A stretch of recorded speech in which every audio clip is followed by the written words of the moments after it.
একটা জটিল মানুষ থেকে সহজ মানুষ হতে হলে আপনার মধ্যে ৩টা গুণ থাকতে হবে। সেই ৩টা গুণ হচ্ছে অন্যের প্রতি দয়া, ভালোবাসা এবং শ্রদ্ধা।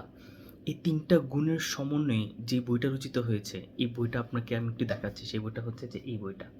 বইটার নাম হচ্ছে 'the boy, the mole, the Fox and the horse'. এই বইটা নিয়ে কয়েকটা ইন্টারেস্টিং ফ্যাক্ট আছে। এই বইটা চাইলে আপনি ২০ মিনিটেই পড়ে ফেলতে পারবেন, আবার চাইলে ২ ঘন্টা ধরেও পড়তে পারবেন। এই বইটা আসলে একইভাবে বাচ্চাদের জন্য যেমন প্রযোজ্য, আবার প্রাপ্তবয়স্করাও এই বইটা পড়ে এই বইয়ের মূল ভাবটা নিজের মতো করে ব্যাখ্যা করতে পারবে।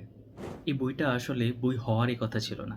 এই বইয়ের যে লেখক চার্লি, উনি মূলত ছিলেন একজন চিত্রশিল্পী। তো তিনি ছবি আঁকতে আঁকতে ৪টা ক্যারেক্টারের জন্ম দেয়। একটা ক্যারেক্টার হচ্ছে বয়, তারপরটা হচ্ছে মোল, ফক্স অ্যান্ড লাস্ট হচ্ছে হর্স। এবং এই ৪টা ক্যারেক্টার জন্ম দিয়ে উনি ছোট, ছোট করে তার ইনস্টাগ্রামে পোস্ট দিচ্ছেন এবং সিকোয়েন্স মেইনটেইন করে একটা স্টোরি তৈরি করার চেষ্টা করছিলেন। পরবর্তীতে উনি এই সবগুলো ক্যারেক্টারকে একত্রে করে একটা বই আকারে প্রকাশ করেন। এই বইটা থেকে তারপর একটা সিনেমা হয় এবং এই সিনেমাটা শেষ পর্যন্ত অস্কার পর্যন্ত পেয়ে যায়।